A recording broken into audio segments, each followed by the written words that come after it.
Bem-vindas, muito bem-vindos a mais um episódio do Empoderação, o nosso espaço de força, reflexão e, claro, transformação. Hoje o tema é daqueles que mexem assim com a nossa alma. É para isso, a gente já começa dessa maneira, porque a gente vai falar sobre o Dia da Consciência Negra.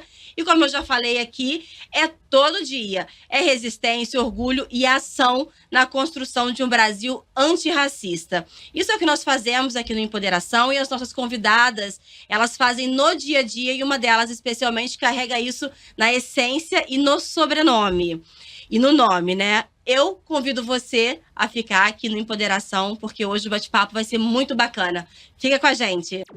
Empoderação. Empoderação. Vozes em ação. Em todas as plataformas digitais. Vou dar as boas-vindas aqui às minhas convidadas. Grace Mary Moreira, gestora da organização dos remanescentes da Tia Seata. E espaço cultural também. E ela, bisneta de Tia Seata, e uma referência cultural também no mundo do samba. Seja muito bem-vinda. Obrigada. É uma alegria recebê-la aqui, Grace. Ai, que bom, Gabi.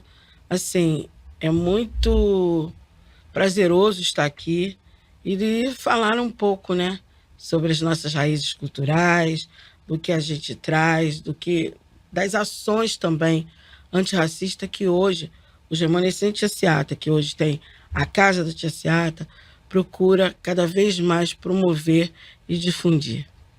Tá joia?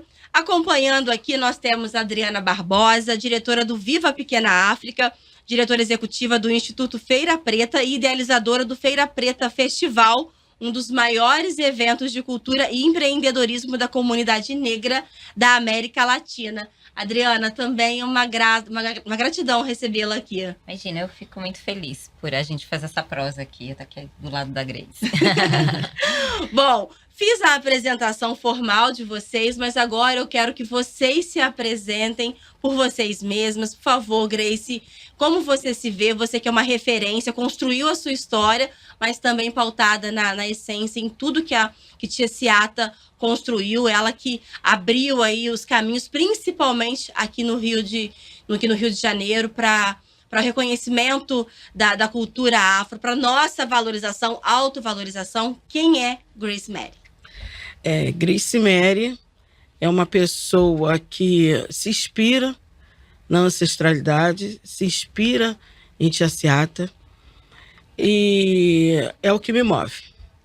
Então, a Grace, ela procura cada vez mais entender como pode ajudar o nosso povo negro e difundir ele de tal maneira do entendimento que ele pode estar onde quer estar.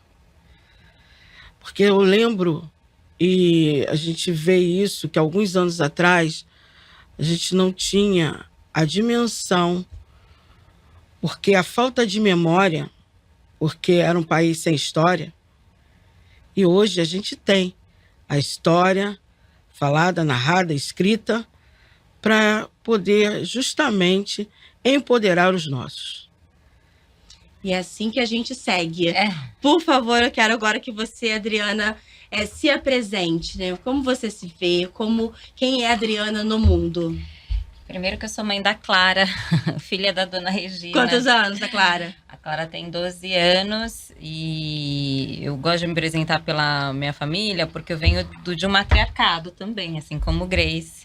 Fui educada por bisavó, por avó, por mãe e tenho minha filha, então são 5 gerações de mulheres e a partir desse matriarcado que me define como pessoa, como profissional, que define muito do que eu sou, né?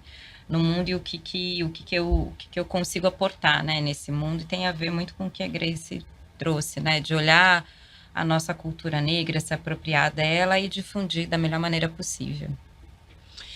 Grace, das iniciativas, né, entre as várias que você tem, é o cortejo, que vai ser realizado no dia 20, já é uma tradição que a gente vai falar daqui a pouquinho. Eu queria que você contasse um pouco mais da sua história, você já fez aí uma introdução. Para você, o que é carregar o nome e a herança da Tia Seata?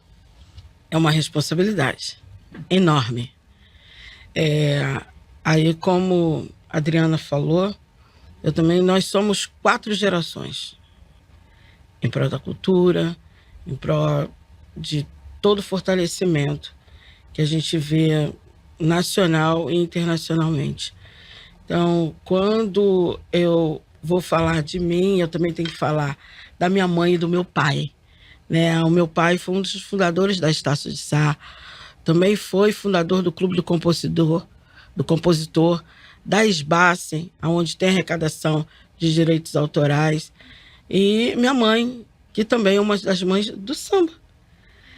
E isso sempre me fortaleceu, me fez eu entender com toda a história, né, toda a narrativa que meu pai sempre trouxe, porque ele que era o neto da tia Seata, e falando das virtudes e lutando também, sempre pensando à frente do seu tempo, sempre. Então isso acabou me conduzindo através de um pedido dele, antes dele fazer a passagem para o mundo espiritual, que não queria que o legado dele, de Bussi Moreira e tia Seata, fosse embora com ele. Que responsabilidade. Muita coisa. Ele chamou a minha mãe, a minha irmã e eu. Então foi uma coisa assim muito forte, que ficou sempre no meu radar, mas eu fui moldada para poder estar hoje aqui. Ele já fez isso intencionalmente, então, ao longo da vida, né? Além de vocês Sim. serem famílias, pessoas que já têm um olhar à frente, mas já estava ali no escopo dele. Ele só formalizou. Exatamente. Já educou ali, já estava tipo empoderando assim, desde sempre. Não esquece. Tipo assim, não esquece. Não esquece o dever de casa. Não esquece. E foi isso que foi me tocando através dos anos, vendo o que eu deveria fazer. Foi muito interessante, porque eu sempre trabalhei com isso, com a cultura. Minha mãe também, porque ela foi diretora social de várias escolas de samba. E eu pensava, falei, mãe, e ela, como é que a senhora tem pique para isso? Como é que a senhora tem pique para isso? E era muito interessante. Ela falava, não, mas é porque me chamaram ali, eu tenho que ajudar. Me chamaram aqui, e assim, ela sempre foi uma pessoa também muito envolvida com ações também sociais. Eu posso até dizer, como a gente estava falando até do Zequete, né, da Zequete, que é minha prima, meu sangue, ela é maravilhosa. Nós crescemos juntas, e a minha mãe foi uma das fundadoras também do Centro Cultural Zequete, porque é dessa convivência com a gente e entender da importância de ter alguma coisa realmente registrada. E também, quando nós começamos a ter um entendimento que a gente vem de uma oralidade, mas tem que ter também uma formação da escrita. Então, isso tudo para formalização, não só de contratos, mas de várias coisas que a gente tem que ter. Isso você vai começando a te tocar e ver o grau de importância que tem você estar ali. Sabe? Então, assim, eu fico muito feliz de estar conseguindo conduzir. Agora a gente vem para a 5ª geração, porque o meu filho também está no caminho, meus 2 filhos, eu tenho 2 filhos. Só que não tem 12 anos, né? Um tem 34, já passou. E o outro, amanhã, completa 30 anos. Ai, que maravilha! Parabéns já aí para ele. Obrigada. Para a mamãe também. Mamãe e papai, né? Também. Assim, sou mãe coruja mesmo. Porque os 2, graças a Deus, todos os 2 formados, entendeu? Eles são especialistas em TI. Assim, e estão aí num caminho. E estão no caminho também, do samba. Estão no caminho não só do samba, mas da cultura também. Ai, que legal. Entendeu? Então, todas as ações que nós fazemos, eles também estão ali ajudando, estão juntos, entendeu? Nós fizemos um projeto com Astronomia para Desenvolvimento Internacional, e se não fosse eles, eu não sei como é que ia ser, não, porque Foi um projeto, assim... Astronomia para Desenvolvimento Internacional? Que interessante. A astronomia nas culturas. Né? Então, a astronomia nas culturas tem um departamento que é voltado ao desenvolvimento internacional. Então, a gente tem um projeto, junto com eles, chamado Orumbiá, que Orum significa São Urubá, né, Adriana? E Mbiá, uma etnia indígena. E com isso nós formamos esse projeto, que é um projeto justamente para poder entender a astronomia como combustível da vida, mas a resiliência dentro da cultura afro-indígena. Ai, que bonito. Que bonito, né? Então, foi uma coisa assim muito... A gente pensou nesse projeto, a Ariana Cortez também é uma astrônoma que também apoiou muito. A gente falou bem assim, que projeto é esse? Não, só o nome que você trouxe já surpreendeu. Astronomia. Quando eu falo astronomia, não, eu tinha entendido gastronomia. Eu falei, não, mas aí você falou astronomia. Eu me certifiquei. Deixa eu me certificar que eu ouvi astronomia. Que incrível. Astronomia. Que incrível. Né? E nós fomos indicados também ao prêmio Innovation Work, justamente por esse projeto. Pela inovação, pelo ineditismo. E eu acho que foi ontem ou hoje que eu tenho um vídeo através da astronomia para falar para o mundo, para os nossos governantes agora, sobre a nossa essência e o que a gente pretende e quer para o Brasil e o mundo. Que legal. É um pouco da ciência com os saberes ancestrais, com a oralidade, né? Que interessante. Que é o que o mundo precisa hoje, né? É isso. A gente está ali na oralidade, sim, mas precisa também ter um olhar acadêmico, precisa ter um posicionamento também institucional para ir avançando e abrindo espaços. E uma coisa que quando eu vou para as universidades dar alguma palestra, eu pontuo muito isso. Porque falar academia... Bom, existe academia por quê? A academia existe porque teve justamente uma pesquisa primária, e nessa pesquisa primária, essas pessoas que geralmente eram brancas escreviam seus livros e não voltavam para poder abraçar a comunidade. Exatamente. Né? Muitos dos saberes eram colhidos da comunidade, percebidos da comunidade, mas isso não voltava para o território. Usados de outra forma, e aí às vezes não se dava o crédito, né? Não se trazia a história, e é isso. Então, não pode se falar que o saber notório não tem validade, tem muita validade.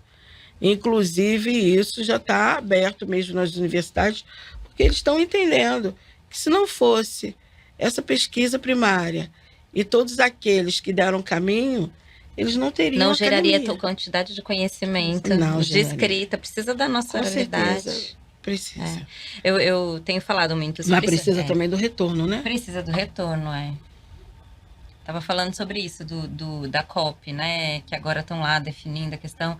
Eu falei, gente, se a galera preta indígena ribeirinha quilombola não estiver na mesa de discussão, tomando a decisão, você não fica só como público beneficiário, né? E na verdade, quem vive todos os problemas nos territórios é essa comunidade. Eles sabem como resolver, saberes milenares.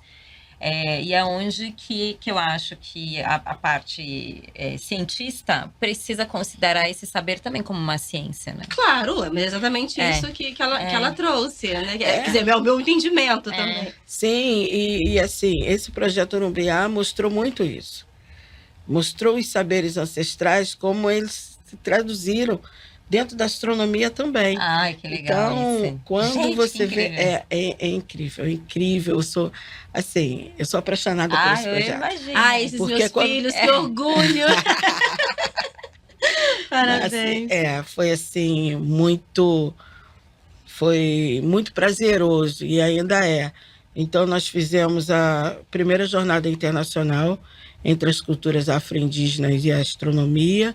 Depois nós fizemos Mulheres no Mundo, com recorte racial, é claro. Mulheres no Mundo Sociocultural e Tecnológico. Era o nome desse projeto. E fizemos as Garotas STEM. Também, das ciências também. Quando a gente encontra todos esses projetos? Você encontra no YouTube, na Casa da Tia Seata, que nós temos Todos os nossos projetos também estão lá no YouTube. Ai, E que as pessoas maravilhoso. podem acessar, principalmente o Urumbiá, e Parabéns. ver o conteúdo. Precisa ganhar o mundo esse projeto. Vamos começar pela Feira Preta, então. Vamos Sim, começar na Feira vamos. Começou muito tempo. Vamos levar pra Feira Preta. Já vamos, pra Vamos, Salvador a gente já combina. Pois É isso, gente. Que maravilha. Essa conexão É. aí. Vamos avançar, vamos juntas. Não, tem muita coisa que a gente pode fazer e produzir, principalmente pensando, a gente está trabalhando já desde o ano passado, quando 100 anos da passagem de Seata, né, para o mundo espiritual. Então, 100 anos de memória viva, porque a gente continua falando e reproduzindo as coisas que ela fazia. E com isso a gente também tem um projeto que é o legado afrodiaspórico de Jaciata, confluências entre samba, saberes e saúde. Ai, que maravilhoso. Aí E a entra, gente- entra as benzedeiras, as ervas. Entra tudo, entra tudo. E aí a gente também chama o pessoal da saúde, faz alguns contrapontos, chama o pessoal do samba, que aí também traz a sambaterapia. Ai, E gente, como que a gente- delícia. então, assim... é Ai, já quero Me me pegar e render pra Feira Preta. Tô sentindo isso. Que maravilha. Agora, Adriana, falando um pouquinho da Feira Preta, né? Então, não, já pega o contato aí depois, já Não, vamos... a gente já tá, já A vamos gente já fazer tá agora. É isso. É isso. Nós Essa é a estamos proposta do afinados. projeto. Também fazer essas conexões para a gente ir cada vez mais contribuindo e construindo aí recursos, projetos, iniciativas para o nosso povo. Agora, eu gostaria muito que você falasse também sobre a Feira Preta, né? Como surgiu a iniciativa de construir e desenvolver esse projeto que hoje é uma referência? Quando eu comecei, eu estava desempregada, trabalhei na área da música, numa gravadora musical, levava os artistas para a rádio para serem divulgados. Na época que existia, era o boom das gravadoras. Isso lá em Salvador mesmo? Não, em São Paulo. São Paulo. Eu sou de São Paulo. E aí, quando eu saí desse trabalho, eu não tinha emprego e eu precisava sobreviver de alguma forma. E lembrei da sabedoria da minha bisa, uma mulher mãe de Que legal. santo, que vendia, que falava, filha, vamos fazer alguma coisa para ajudar a sua avó, que era a filha dela e trabalhava, ainda trabalhou por mais de 70 anos com a mesma família. Ela falava, eu vou fazer coxinha, tu vai vender, vou fazer marmitex, você vai vender. Então, eu lembrei da minha bisavó falando, é o que você tem em mãos, o que você sabe fazer e sua primeira rede de relacionamento. Foi o que eu fiz, comecei a vender as minhas roupas em feiras de rua. E aí, a partir dessas feiras de rua, eu falei, por que não tem uma feira da galera preta? Porque se a gente... Isso em que ano? Em 2002. Era uma cena importante no Brasil, porque era o primeiro ano Sim. do governo Lula, né? Claro. Era o auge das discussões das cotas na universidade, a história da internet também bombando e os coletivos culturais muito forte. Então, Ganhando mais espaço. ganhando né, cada vez mais espaço. E Revista Raça também, como esse lugar de trazer a questão racial numa perspectiva não só da luta, mas da vida, né? E aí, nesse primeiro ano, a gente levou 5.000 pessoas numa praça em São Paulo, sem dinheiro, com 40 empreendedores, com todas as linguagens artísticas. Ali eu falei, puxa, eu acho que é esse negócio aí que a gente tem que fazer. É o caminho. É o Obrigada, caminho. vó. Obrigada. E daí vieram muitas coisas. A feira foi se desenvolvendo. Hoje é a maior feira negra da América Latina. A gente recebe empreendedores do Brasil todo. No ano passado, a gente recebeu uma delegação grande da África, de Burkina Faso. Tem música, gastronomia, moda, tecnologia, tudo. A gente vai falar de benzedeira, alta tecnologia também na feira em si. Então, é um lugar onde nós, enquanto... E aí não é só para a população negra, mas a população negra num espaço de aquilombamento. Quando eu olho para a Grace, ela contando tudo isso, eu já fico inspirada, Então, quando você coloca várias pessoas produzindo coisas, mostrando, isso cria uma onda de ressonância. E Sim. foi um pouco o que aconteceu, foi se criando uma onda de ressonância com o tema do empreendedorismo negro, que é o tema que a Feira Preta trabalha, que é prosperidade econômica. Como é que, a partir da nossa cultura, dos nossos saberes, a gente circula dinheiro, se participa do processo do capital, mas com uma outra agenda. Não com a agenda só da concentração, mas com a agenda da distribuição. Então, ela precisa ter grana e eu também preciso ter grana. Todos nós precisamos ter. Não é só uma pessoa que pode ter grana, entendeu? Então, na feira, a gente foi fazendo esse processo de criar cursos de educação empreendedora, fazer investimento financeiro, né, nos empreendedores. A Feira Preta é um espaço de acesso ao mercado. Na última edição da Feira Preta, em São Paulo, a gente reuniu mais de 60 mil pessoas e 200 empreendedores, gerando venda do produto deles de quase 2 milhões de reais. Em 2 dias de evento. Bacana. De pessoas que venderam 50, 100 mil reais no evento. Então, a Feira Preta é um pouco isso, um lugar onde a gente pode se ver, se reconhecer, falar das nossas questões, de um processo intelectual que a gente produz muita coisa, inventivo, criativo, mas também fazer negócio. Quanta potência. Que maravilha. Gente, tô muito feliz com vocês, com a presença de vocês aqui, para eu poder contribuir.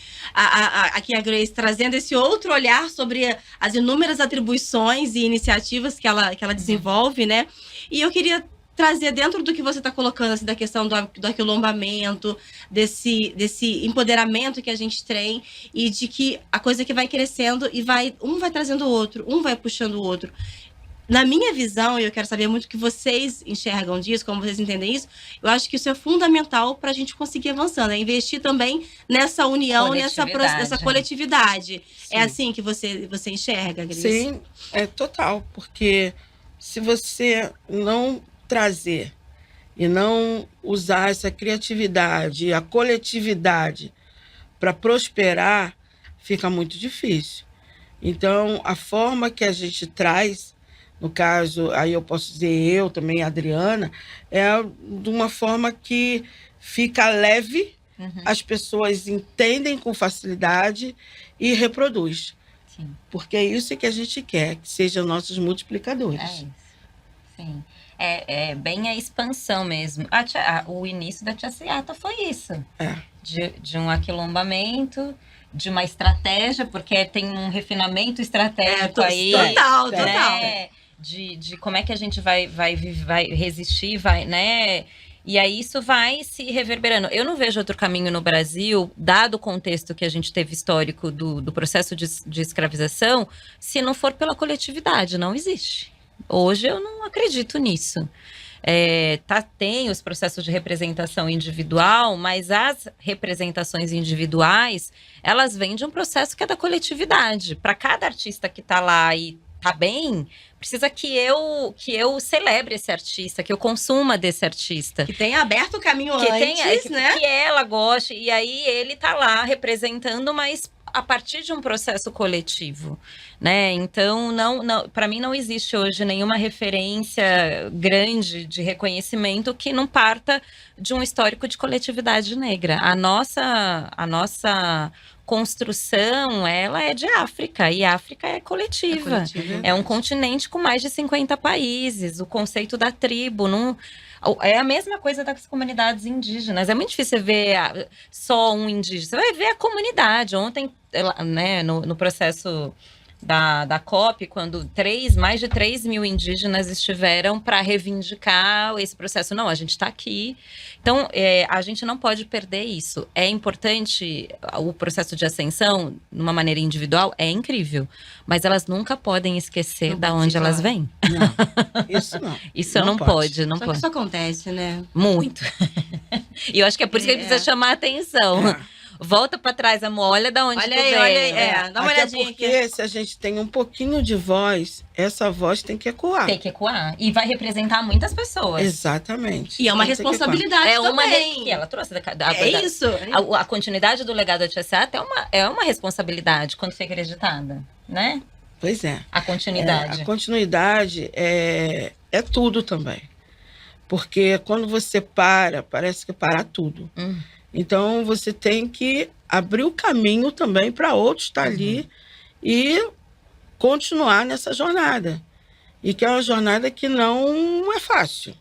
Porque não está resolvido, né? Exatamente. Evoluiu, mas não está resolvido. Não. A gente tem muitas questões ainda que precisam ser tratadas. E aí surgem novos desafios também, né? Principalmente esse 20. Eu não digo nem o 20 de novembro, mas o novembro.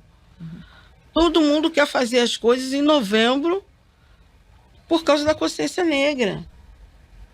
Mas só que a consciência negra foi desde sempre e é todo dia. É todo dia. E o dezembro e o janeiro. Então, assim, eu falo para os educadores para pensar em outras datas também. E reafirmar. Ontem, eu estava ansiosa, acabei não vendo, mas foram 40 crianças de 3 e 4 anos de uma creche municipal que já estudam Tia Seata. Ai, Então, bonitinho. quando as crianças viram Foram lá no uniforme, espaço? foram lá no espaço, fizeram o caminho de Seata. As crianças Que maravilha, fizeram o Circuito de Herança Africana, Caminho de Seata, a história da matriarca do samba. Então, eles foram com as crianças, mas assim que as crianças viram a camisa, falaram, Tia Seata! Aí eles me contando, eu falei, ai, gente, como é que eu perdi isso? Mas foram 40 crianças.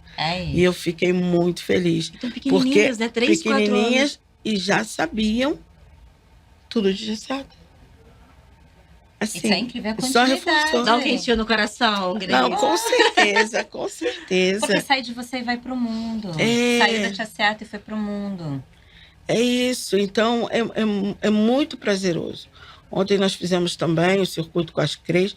Ontem foi um filme. Muita gente. Muita criança, né? Não, mas deu conta. O problema é que eu tenho... Agora, no momento, eu estou com a equipe um pouco reduzida, mas a gente vai resolver isso. Mas a gente sabe que tudo é recurso, né? Então, quando a gente tem recurso, a gente consegue mais algumas coisas. Quando não tem, a gente não deixa de fazer. E é isso, mas foi... a gente está numa... Porque é muita gente. É muita gente. Aí o pessoal liga, tem alguém que fala inglês? Tem. Ah, tá, que bom e tudo, mas... E a gente vai adequando. Eu acho que é isso. A gente tem aqui, cada vez mais, mostrar a nossa cultura, mostrar o nosso intelecto, o potencial que todos nós temos.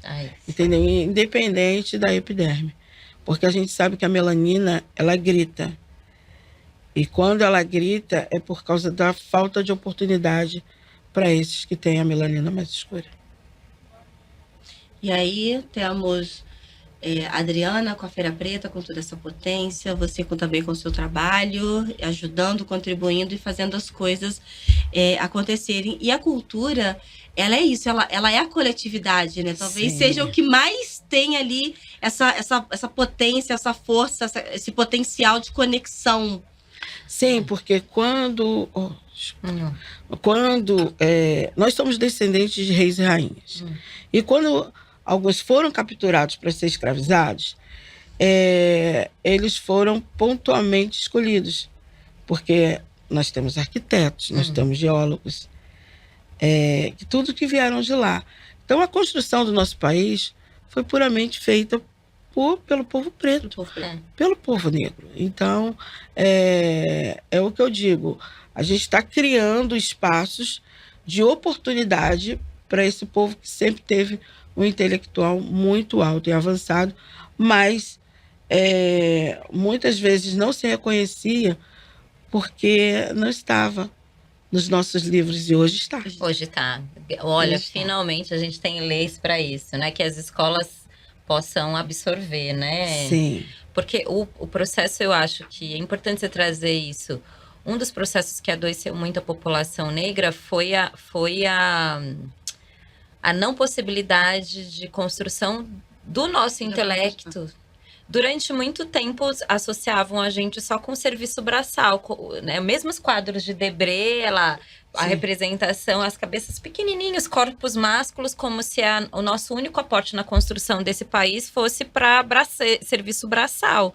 Só que Portugal, quando vai para o continente africano, ele vai para o continente da civilização mais antiga, que já tinha muito conhecimento. Então, subjugar a gente pelo nosso tom de pele, que o nosso tom de pele traz um processo intelectual que é menos, está completamente errado. Com certeza. Mas isso foi contado nos livros das escolas, foi institucionalizado.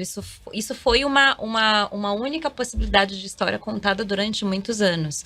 Que a Grace traz das crianças de 3, 4 anos agora, aprendendo Tia Seata, eu vou fazer quase 50. Eu não tive essa oportunidade. Minha filha com 12, eu consigo falar. Então, a gente precisa entender que foi uma construção que a gente levou para chegar até onde, né, para ter hoje essa geração de jovens que já vem com chip preto. Era isso que eu ia trazer, a questão digital, né? Também.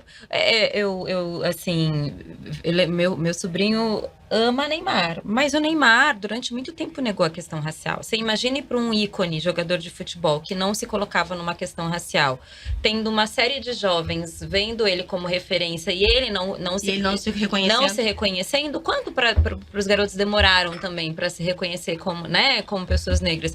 E o Brasil, a gente é mais de 50% de população, em sua maioria negra, por um processo de autodeclaração. Não foi só porque nasceram muitas pessoas negras. Sim, nascem. Mas porque a gente passou a se reconhecer como negro. Acho que esse é o primeiro passo, né? E isso, cara, é histórico. Isso aconteceu nos últimos 30 anos. Isso foi a virada de chave do país político, porque, né, as questões políticas, as questões econômicas, o processo de transição capilar do nosso cabelo, muitas coisas foram acontecendo a partir do reconhecimento da nossa autoestima, das nossas subjetividades. E a Feira Preta, ela traz tudo isso? Ela congrega? Tudo isso.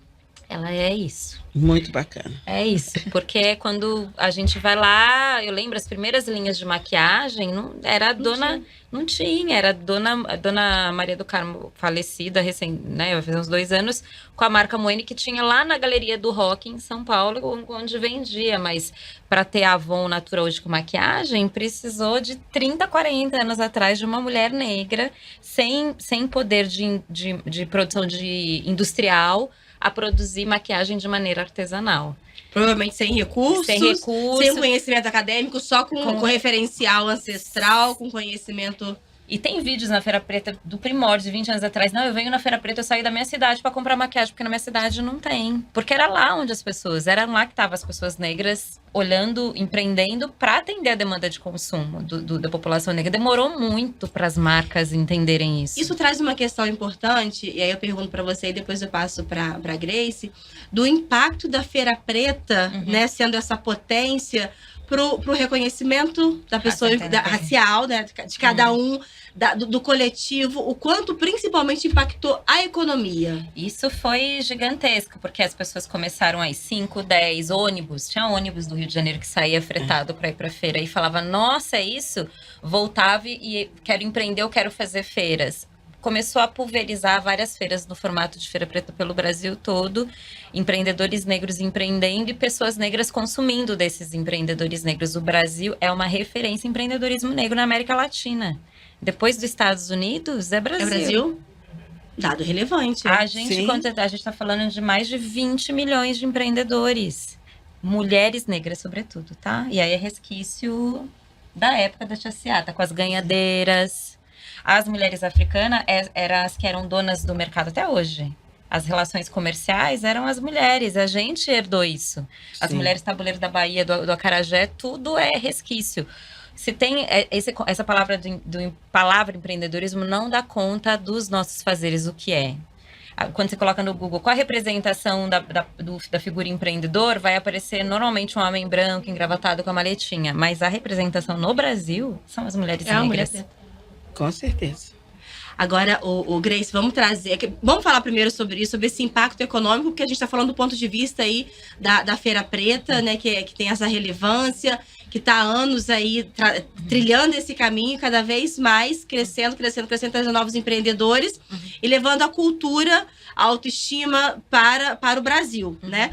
Agora, a cultura em si também é um potencial, também tem esse papel econômico muito forte. Sim. É praticamente o que move o Rio de Janeiro. Mas a cultura, é a parte criativa mesmo da cultura, onde que faz pulsar muitas coisas. Eu posso até citar o nosso Samba da Cabaça, que é um projeto, né, que é também justamente para poder fortalecer, reconhecer novos artistas também. Então, no nosso Samba da Cabaça, a gente tem a Feira de Empreendedorismo. Tia Seata.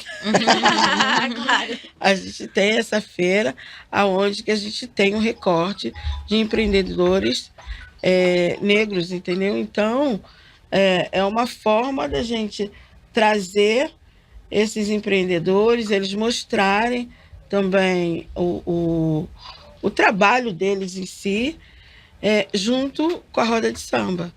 Então é um projeto também que é muito bacana, é prazeroso, e a gente também vê esse retrato nas escolas de samba, né? Nas escolas de samba, onde que o poder econômico é muito grande, né? E aí eu digo também do pertencimento, porque a gente tem esse pertencimento, mas na hora, economicamente, dentro das escolas de samba, a gente não vê isso.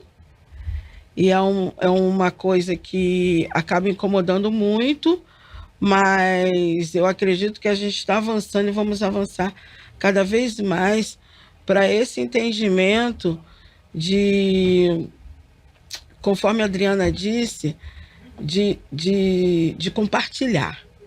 Porque da forma que está hoje, a gente só vê os recursos centralizados e sem partilha. E é necessário essa partilha, porque nós temos os nossos baluartes, que às vezes para poder ter uma outra roupa, uma ascensão dentro de uma escola, eles têm que fazer uma feijoada, fazer uma tarde dançante, mas a gente sabendo que as escolas têm muito dinheiro e coloca, às vezes, só em um carnavalesco, podendo também ajudar a essas pessoas que estão ali, entendeu? Então, eu estou trazendo também isso, porque eu acho que é importante. Sim, sem dúvida. Sabe? Esse olhar para aqueles que estavam ali e fazem essa construção. Porque montar uma escola de samba não é brincadeira. É brincadeira. Não é brincadeira. E o saber está ali. E quando você divide também a informação, essa informação eu digo para você, com certeza, eu falo, olha, divide sim, mas divide com aqueles que pode também estar junto com vocês. E compartilhar mais à frente também, não vai reter. É isso.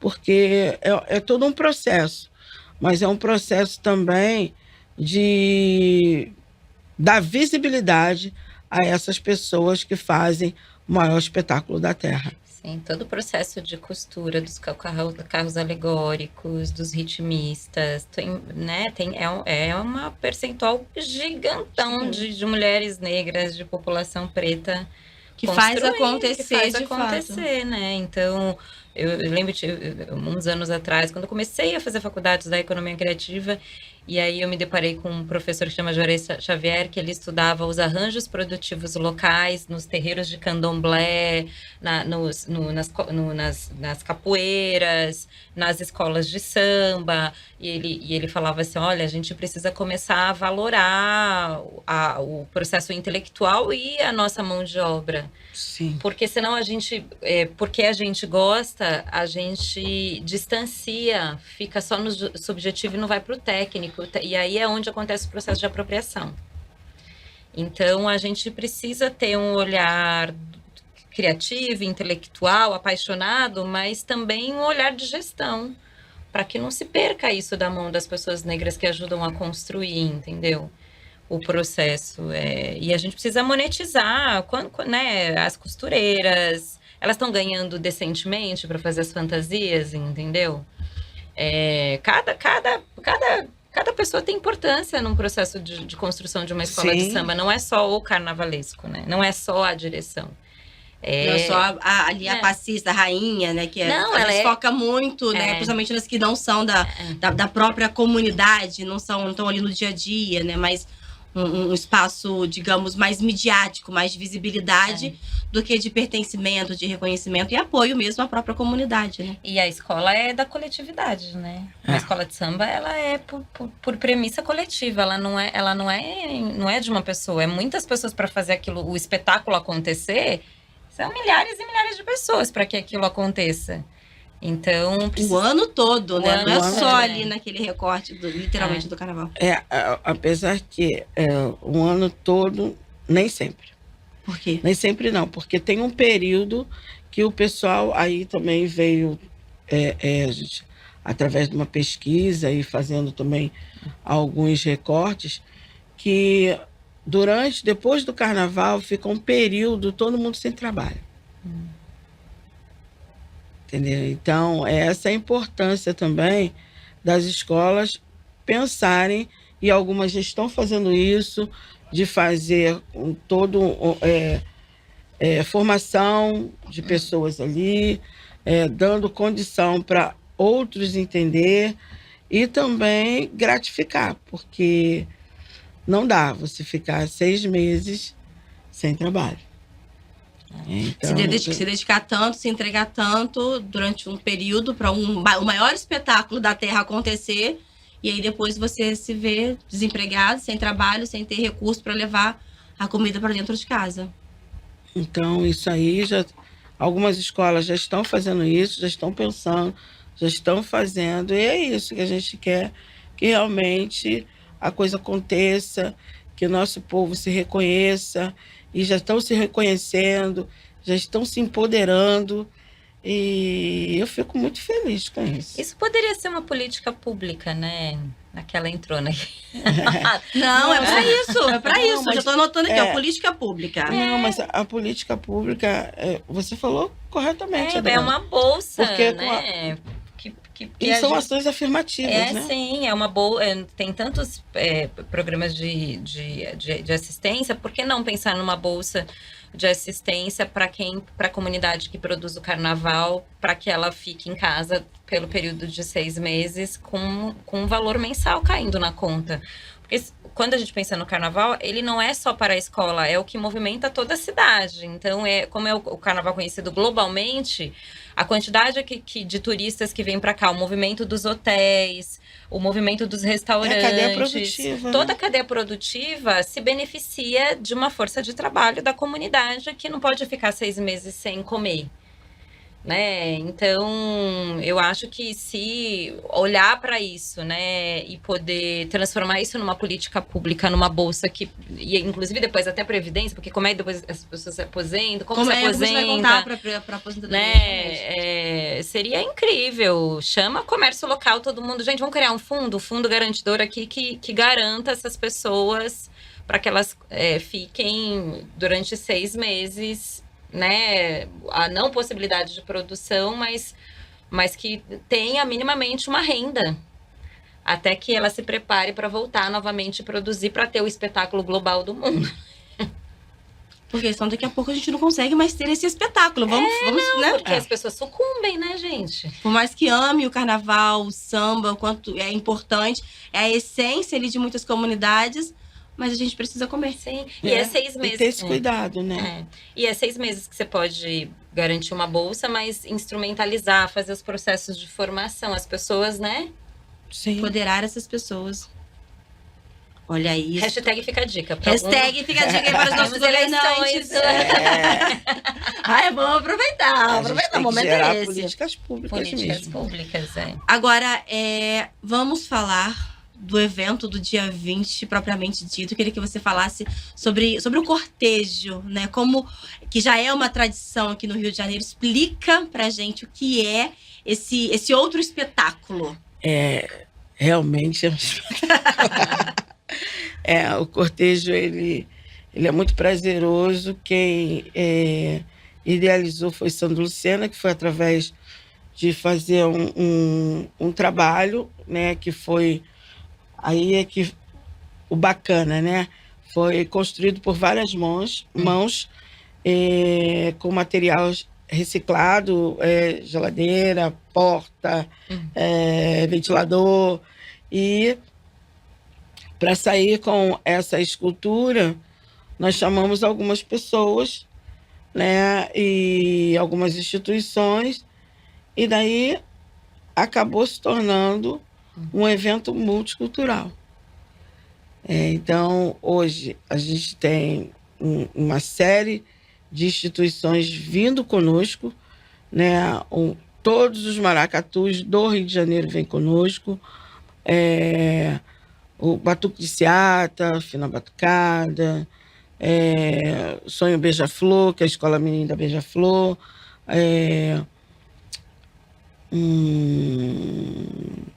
A Escola Mirim também, da Mangueira. A gente tem vários grupos de ciganos também que estão vindo conosco. A Escolinha de Mestre Sala e Porta-Bandeira, de Manuel Dionísio. Eu estou falando assim, sabe? O Tem que eu estou vários lembrando, outros. mas vários outros. A Capoeira Show da Casa Tia Seata também está junto, que é com o Contramestre Tarobinha.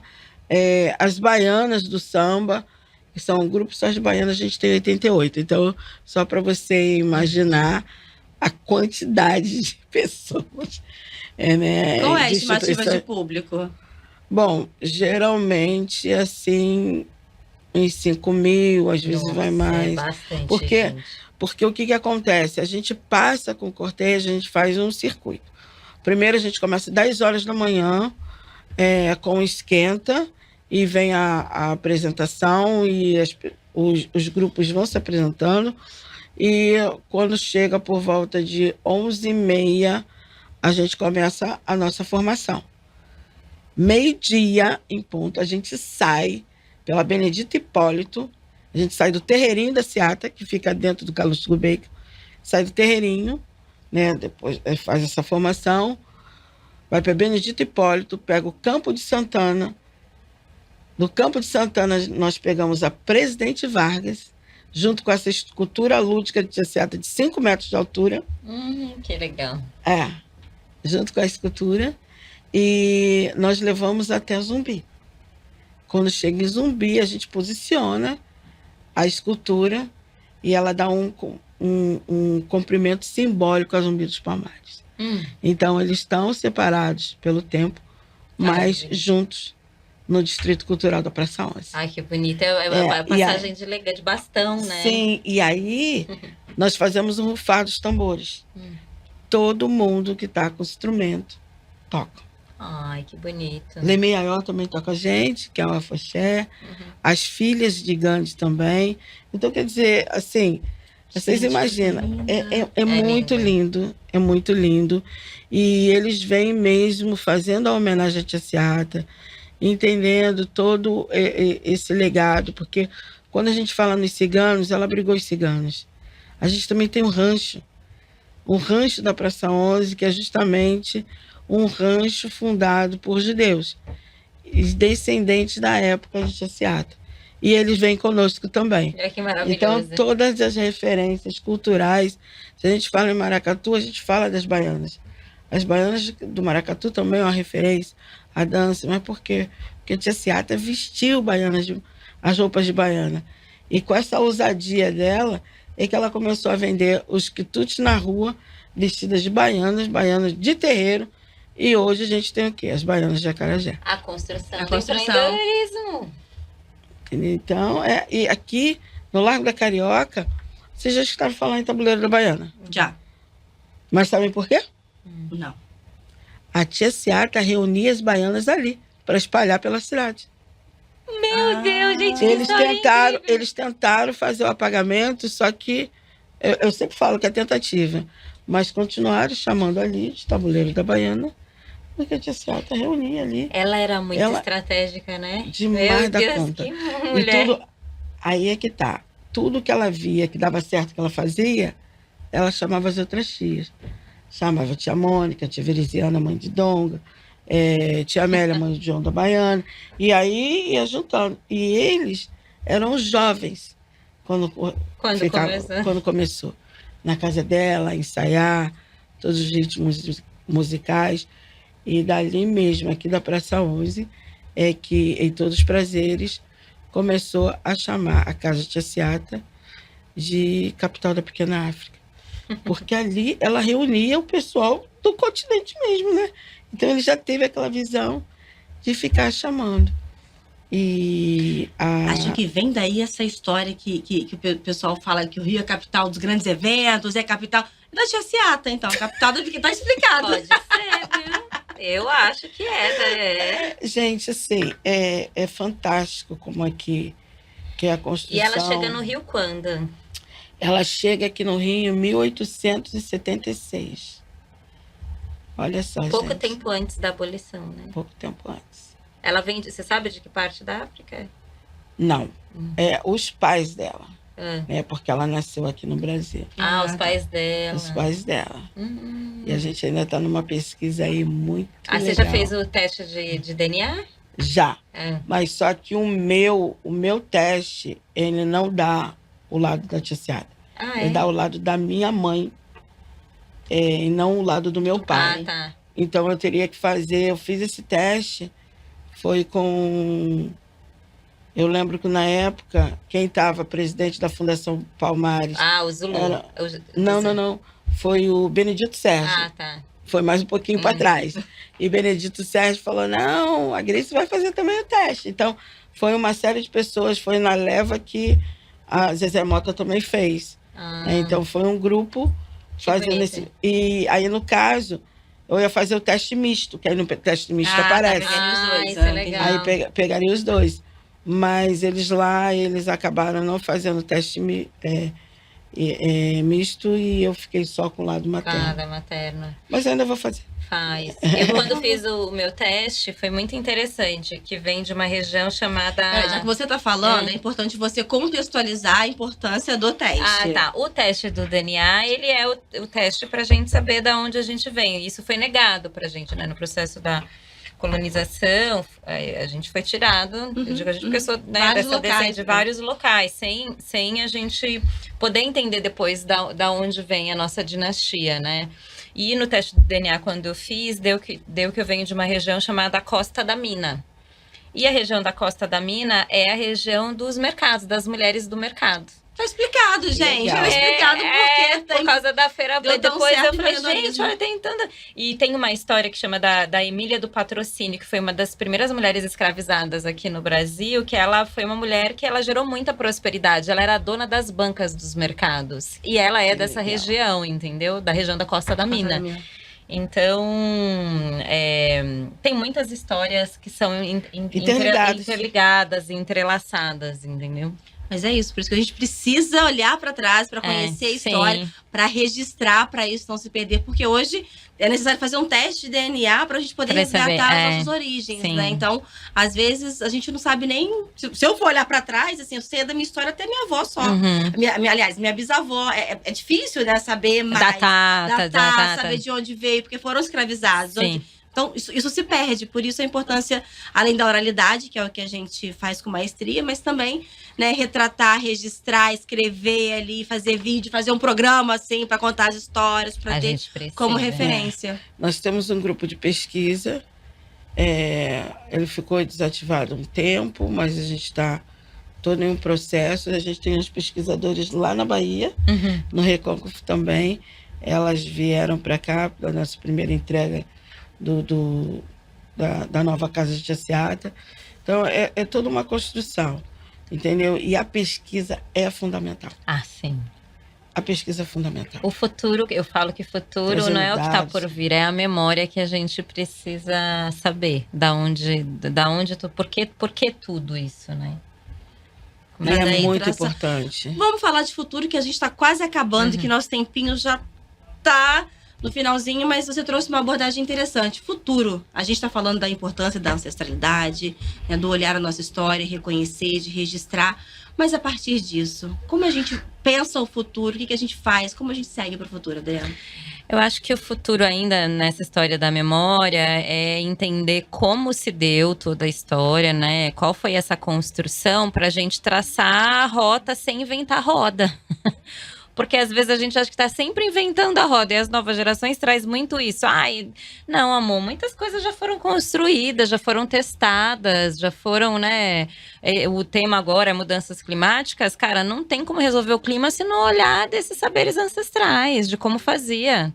Entendeu? Como é que se cultivava a terra, a agroecologia, né? A ciência que é da agroecologia. Então, para mim, traçar o futuro é olhar o que foi construído no passado, trazer para a contemporaneidade e trazer isso como uma estratégia, entendeu? Na prática, dê uns exemplos como a gente pode aplicar, de repente, dentro do próprio empreendedorismo, que é a sua área de atuação. Por exemplo, no programa, a parte... A gente tá cheio de ideias aqui hoje, né?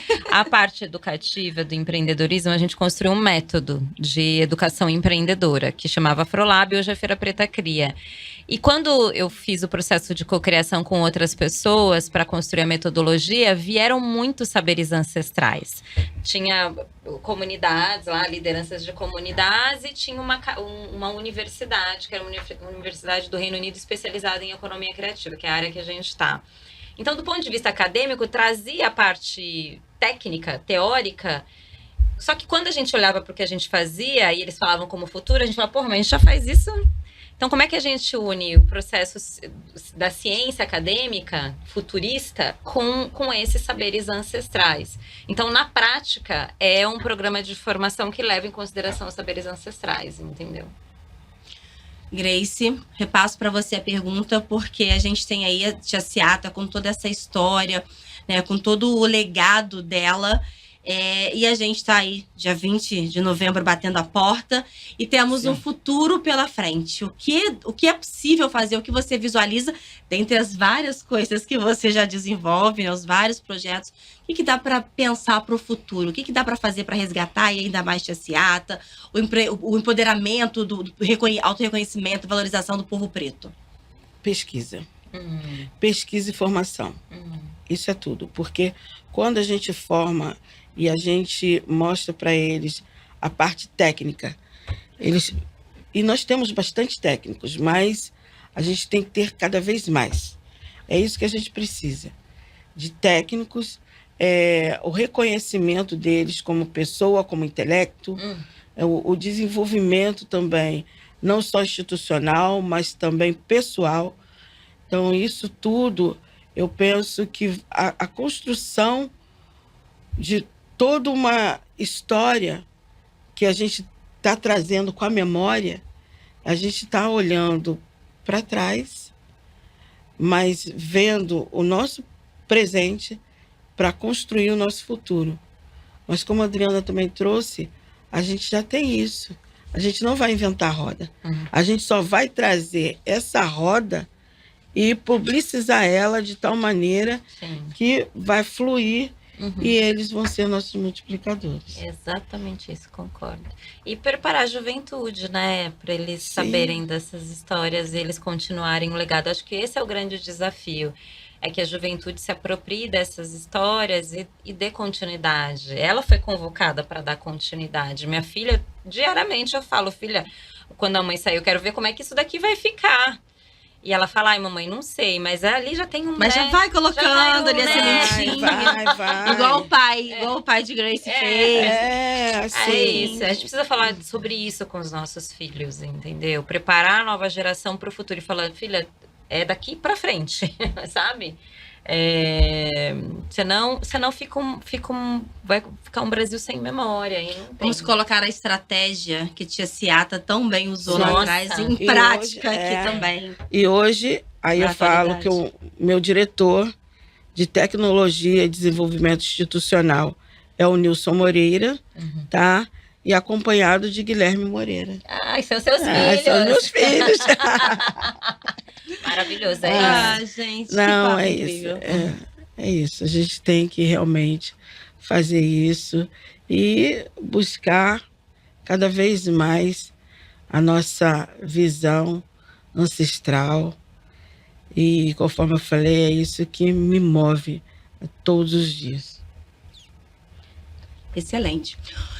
Quero agradecer com muita felicidade, com muito orgulho e disposta a contribuir. É isso. Vamos divulgar tudo que foi falado aqui, essas ideias maravilhosas. Parabéns aí pelos projetos que vocês já desenvolvem. Grace, muito, muito obrigada pela sua participação aqui. Obrigada, Gabi. Obrigada, Adriana também. Adorei. Estamos juntas e misturadas. É isso. Adriana, obrigada, minha flor. Imagina, eu que agradeço e falar pra galera. Então, novembro, que tem muita coisa acontecendo, dia 20, né? Tem lá toda a manifestação que a Grace trouxe e a gente também tá com a feira na Bahia, no final do mês, 28, 29 e 30. Quem estiver na região... Dá pra acompanhar aqui dia 20. Samba, né? E tem o circuito do samba no Recôncavo, né? E eu vou passar lá na feira. Queridas, muito obrigada. E eu faço um convite para você que está nos acompanhando aqui. Muitas ideias, um papo bom, um papo de ancestralidade, de história, de resgate. E o meu convite para você é: bora pra ação. Vamos nos mover? Vamos juntos? Vem comigo porque ó, aqui as coisas acontecem. Tchau, tchau.